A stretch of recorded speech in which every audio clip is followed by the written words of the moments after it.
السلام علیکم ورحمۃ اللہ وبرکاتہ۔ میں ہوں آپ کا دوست شاہزیب رشید اور آپ دیکھ رہے ہیں میرا چینل دنیا و آخرت۔ آج ہماری بک کی 12ویں قسط ہے، تو بغیر وقت ضائع کیے شروع کرتے ہیں اپنے موضوع کو۔ ویڈیو شروع کرنے سے پہلے میری آپ سب دوستوں سے ایک گزارش ہے کہ ویڈیو کو شروع سے لے کر اینڈ تک لازمی دیکھیں، انشاءاللہ آپ کو ضرور فائدہ ہوگا۔ تو بغیر وقت ضائع کیے چلتے ہیں اپنے ٹاپک کی طرف۔ تو آج کا ہمارا پہلا مضمون ہے منفی سوچ کا ایک واقعہ۔ ابو الحسن خرقانی رحمۃ اللہ علیہ ہمارے سلسلے کے ایک بزرگ تھے، لیکن ان کی ایک آزمائش تھی کہ ان کے گھر میں بیوی بڑی تیز ترار تھی۔ وہ اس پر صبر کرتے تھے اور اس صبر پر اللہ تعالیٰ نے ان کو ولایت عطا فرما دی تھی۔ چنانچہ ایک مرتبہ ایک مرید ان سے ملنے کے لیے آیا۔ اس نے گھر جا کر پوچھا کہ حضرت کہاں ہیں؟ بیوی نے کہا کہ کون سے حضرت؟ کہاں کے حضرت؟ اس نے کہا کہ جی میں ان سے ملنے کے لیے آیا ہوں۔ جواب دیا کہ جاؤ، وہاں کہیں جنگل میں بیٹھے ہوں گے، وہیں مل لو۔ مرید سمجھ گیا کہ معاملہ ذرا نازک سا ہے، چنانچہ وہ حضرت کو ملنے جنگل میں آیا، مگر کیا دیکھتا ہے کہ حضرت شیر کے اوپر سوار ہو کر آ رہے ہیں۔ یہ ایک کرامت تھی جو اللہ نے ظاہر کر دی۔ اب جب اس نے یہ دیکھا کہ حضرت تو جنگل میں شیر پر سواری کر رہے ہیں اور گھر میں بیوی ان پر سواری کر رہی ہے، تو سوچنے لگا کہ یہ کیا معاملہ ہے۔ جب حضرت اس کو ملے تو حضرت نے بھی پہچان لیا اور فرمایا کہ دیکھو، میں گھر میں بیوی کی اس تکلیف کا بوجھ اٹھاتا ہوں، اللہ تعالیٰ اس شیر کو میرا بوجھ اٹھانے پر لگا دیتے ہیں۔ وہ مرید تو رخصت ہوا، لیکن جب حضرت گھر کو آنے لگے تو دعا مانگی کہ اے اللہ، یہ عورت بہت ہی زیادہ غصے والی ہے اور تیز ترار ہے، کوئی ایسا معاملہ ہو کہ یہ عقیدت والی بن جائے تاکہ دین کے کام میں رکاوٹ نہ رہے۔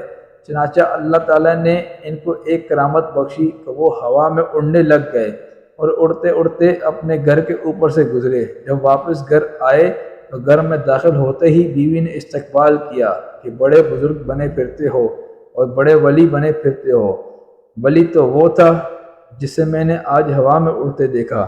حضرت نے اس کی بات سن کر کہا کہ اللہ کی بندی، وہ میں ہی تو تھا جو یہاں سے اڑ کر گزر رہا تھا، میں نے ہی اللہ سے یہ دعا مانگی تھی۔ جب بیوی نے یہ سنا تو تھوڑی دیر سوچ کر کہنے لگی، اچھا آپ تھے؟ انہوں نے کہا ہاں ہاں میں ہی تھا۔ کہنے لگی میں بھی سوچ رہی تھی کہ ٹیڑھا ٹیڑھا کیوں اڑ رہا ہے۔ دیکھا، یہ ہوتی ہے منفی سوچ۔ جب منفی سوچ دل میں پیدا ہو گئی تو کسی کا کمال بھی عیب نظر آتا ہے۔ مثبت سوچ کی ایک مثال۔ اب ذرا مثبت سوچ کی بھی ایک بات یاد رکھ لیجئے۔ ایک حافظ قرآن مقری گزرے ہیں، ان کا چہرہ بہت زیادہ کالا تھا اور شکل ذرا انوکھی سی تھی، مگر اللہ تعالیٰ نے ان کو آواز ایسی دی تھی کہ سبحان اللہ، جب وہ قرآن پڑھتے تھے تو لوگ حیران ہو جاتے تھے۔ ایک بہت خوبصورت لڑکی تھی، اللہ پاک نے اس کے سینے میں قرآن پاک کا عشق رکھا تھا۔ جب اس نے اس کا قرآن سنا تو اس نے اپنے ماں باپ سے خواہش ظاہر کی کہ میرا نکاح ان کے ساتھ کر دیا جائے۔ یہ قرآن ایسا پڑھتے ہیں کہ میرا دل خوش ہو جاتا ہے، میں ساری زندگی ان کی قدر کروں گی، خدمت کروں گی۔ چنانچہ ان کا نکاح ہو گیا۔ اب بیوی اتنی خوبصورت کہ لاکھوں میں ایک، اور خاوند کی شکل ایسی انوکھی کہ ایسا انوکھا بھی لاکھوں میں کوئی ایک، مگر دین کی نسبت پر رشتہ ہو گیا۔ زندگی گزرنے لگ گئی۔ ایک موقع پر خاوند نے بیوی کی طرف دیکھا تو مسکرایا۔ بیوی اس کو دیکھ کر کہنے لگی ہم دونوں جنتی ہیں۔ اس نے پوچھا کہ یہ آپ کو کیسے پتہ چلا؟ بیوی نے کہا کہ جب آپ مجھے دیکھتے ہیں تو خوش ہوتے ہیں، شکر ادا کرتے ہیں، اور جب میں آپ کو دیکھتی ہوں تو صبر کرتی ہوں، اور شریعت کا حکم ہے کہ صبر کرنے والا بھی جنتی ہے اور شکر کرنے والا بھی جنتی ہے۔ خاوند کے لیے تحمل مزاجی ضروری ہے۔ خاوند کے لیے تحمل مزاجی ضروری ہے۔ خوشگوار ازدواجی زندگی گزارنے کے لیے خاوند کے اندر تحمل مزاجی کا ہونا بہت ضروری ہے، کیونکہ وہ گھر کا سربراہ ہوتا ہے۔ جس ادارے کا سربراہ ہی بات بات پر بگڑ جائے، وہ ادارہ تو بینک رپٹ ہو جائے گا۔ اس لیے ارشاد فرمایا گیا، ترجمہ: اللہ تعالیٰ نے مردوں کو عورتوں پر ایک درجہ عطا فرمایا، یعنی ان کو گھر کا سربراہ بنایا۔ مرد کی مثال بادشاہ کی مانند ہے اور عورت کی مثال ملکہ کی مانند۔ لہذا مرد میں تحمل مزاجی اور بردباری کا ہونا انتہائی ضروری ہے۔ آپ نے دیکھا ہوگا کہ جب یہ تحمل اور بردباری نہیں رہتی تو چھوٹی چھوٹی باتوں پر نوک جھونک ہوتی ہے۔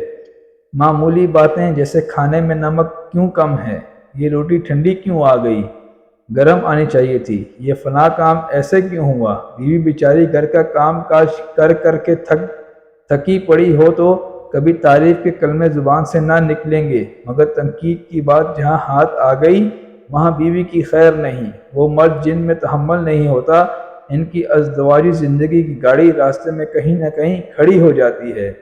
کسی نکمی سی بات پہ میاں بیوی میں سردی گرمی ہوئی تو میاں نے فوراً طلاق طلاق طلاق کے گولے داغ دیے۔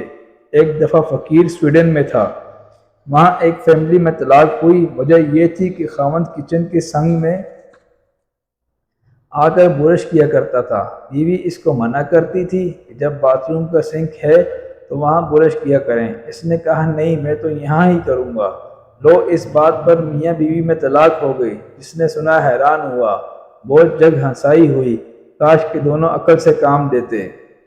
تحمل اور بردباری نہ ہو تو انسان کی زندگی کبھی بھی کامیاب نہیں گزر سکتی۔ جب گھر کے سب لوگ اکٹھے رہتے ہیں تو آپس میں جھگڑے ہو سکتے ہیں، کبھی بیٹا بیٹی ماں کی نافرمانی کر سکتے ہیں، کبھی ماں بچوں پر میڈ ہو سکتی ہے، تو مسائل پیدا ہوں گے۔ ان مسائل کو وہی حل کر سکتا ہے جو اپنے اندر تحمل مزاجی رکھنے والا ہو۔ غصے سے اجتناب۔ میاں بیوی کو چاہیے کہ ایک دوسرے کے معاملے میں غصے کو پیچھے رکھیں۔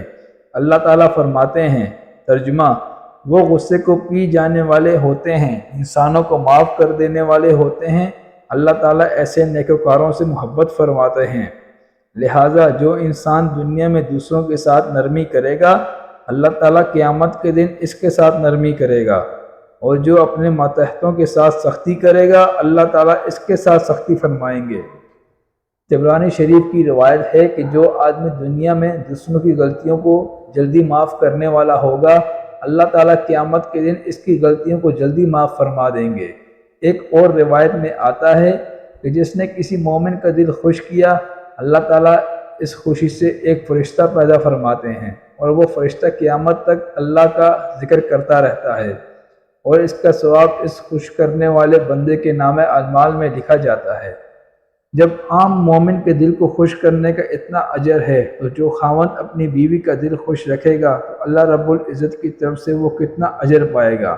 لہٰذا اس بات کو دلوں پر لکھ لیجئے کہ جو خاوند پیار کے ذریعے اپنی بیوی کا دل نہ جیت سکے وہ تلوار کے ذریعے بھی نہیں جیت سکتا۔ اس لیے جب محبت اور پیار کی بنیاد ہو پھر انسان کی ازدواجی زندگی کامیاب ہوتی ہے۔ تو اس موضوع کو یہیں ختم کرتے ہیں، آج کی ویڈیو کا اختتام کرتے ہیں۔